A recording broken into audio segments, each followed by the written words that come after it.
Hi, Paul Slack. It's Good News Planet. I'm speaking to Dr. Earle Burgess. Hi, Doctor. Good morning. How are you?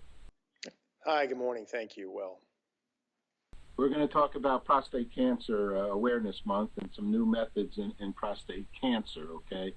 Actually, we've covered prostate cancer for a long time.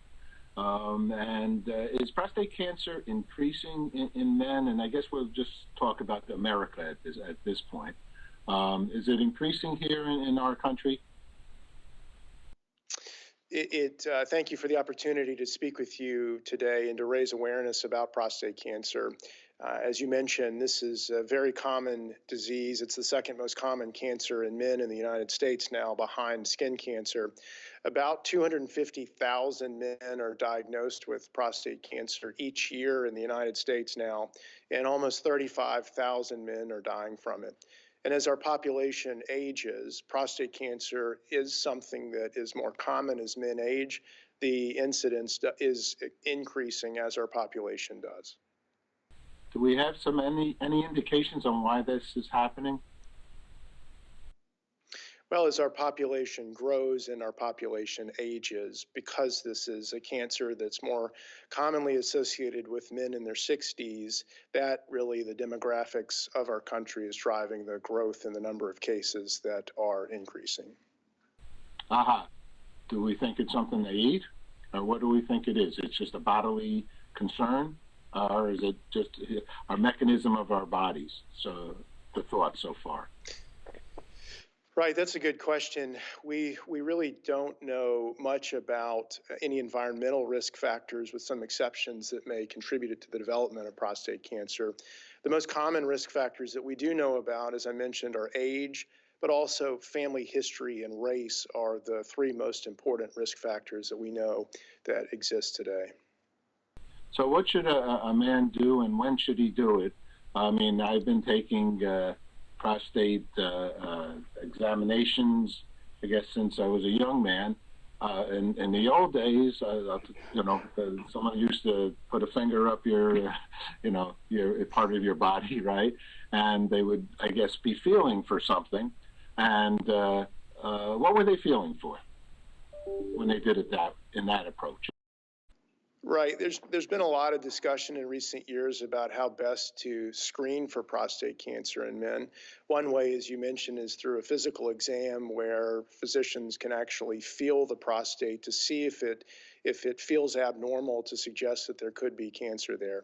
But at this point, I'll say there's really not a one-size-fits-all recommendation for how best to screen people.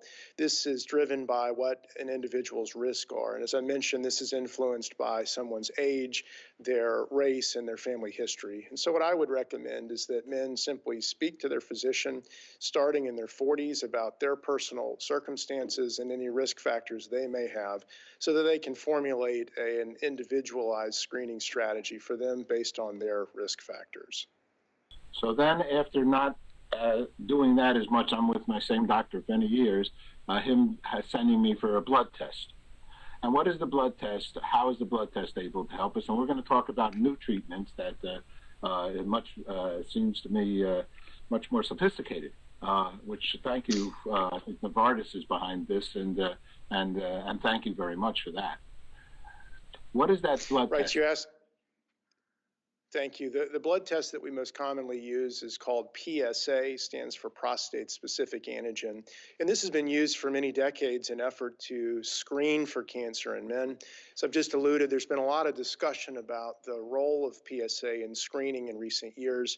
And the decisions are really based on an individual's risk factors. And again, I would recommend that men talk to their physician about their specific circumstances and what would be most appropriate. PSA is used commonly when men are actually diagnosed with prostate cancer.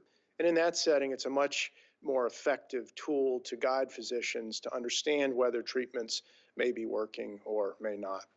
You allude to a new test that is now available. This is a new imaging test. It's a PET scan based on a new biomarker called PSMA. No, it's confusing. It sounds similar to PSA, but PSMA is a different test. PSMA is actually a protein that exists on the surface of most prostate cancer cells, about 80%. And the new PSMA PET scan allows the ability to detect where and if cancer may have spread outside of the prostate with better accuracy and sensitivity than many of the conventional imaging tests that we've been using. So how does a man proceed, and when would he proceed with that test? PSMA PET scans are currently approved only for men that have already been diagnosed for prostate cancer, with prostate cancer. At this point, these scans are not indicated for screening purposes, and so I would recommend that anybody who's interested in learning more about PSMA, there's a really nice website that's geared towards the public. It's called learnaboutpsma.com. That's learnaboutpsma.com. Direct anybody that has interest in learning about the differences between PSMA and PSA to that website, and any men that are currently diagnosed with prostate cancer that have interest in learning whether PSMA PET scan may be appropriate for them, I would encourage that they talk to their doctor specifically about this test. I worked on a series called The Brain for Channel 13 PBS many years, the original Brain series, 82. And we put, there was somebody was a winter depressed person, and we put grow lights. This was at the National Institute of Health in Bethesda, Maryland, I remember. This was early on PET scan. And we could see the brain making changes with giving somebody more light. So the PET scan is an unbelievable piece of equipment, isn't it? It sure is, and as you allude, there are multiple applications of PET scans.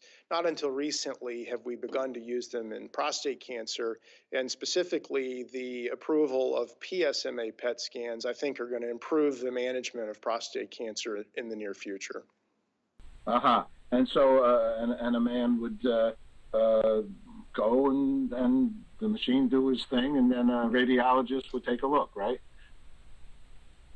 That's exactly right. And as I mentioned, the current role for PSMA PET scans are in men that have been diagnosed with prostate cancer, and there are specific situations where it's approved. And so if a man has prostate cancer and wonders if this would be an appropriate test, again, I would recommend that they speak to their physician specifically about this to determine if it's a good option for them.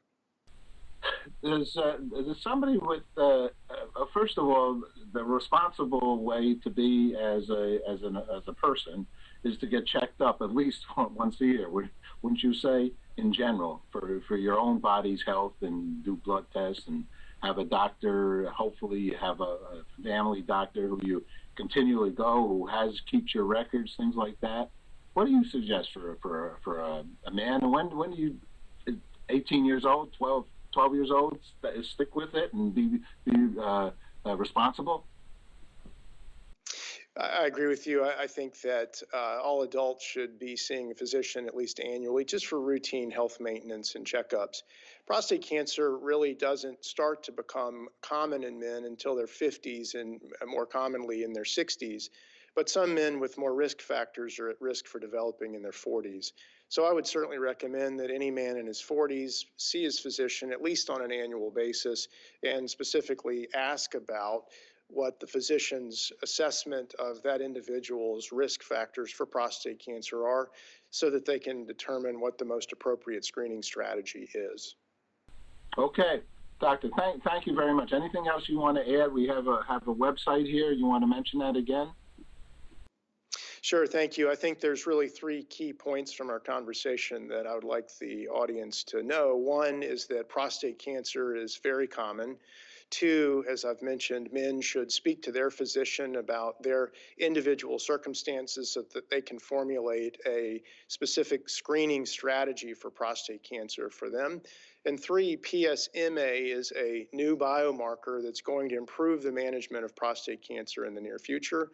And to learn more about that, the website is learnaboutpsma.com. Okay, I'm just going to add that Novartis is a great company, a good corporate citizen, and thank God we have pharma companies that are spending a lot of energy, time, money, learning and coming up with new discoveries that will help us live a lot longer. So thank you very much. I appreciate the opportunity. Thank you. Thank you. My pleasure.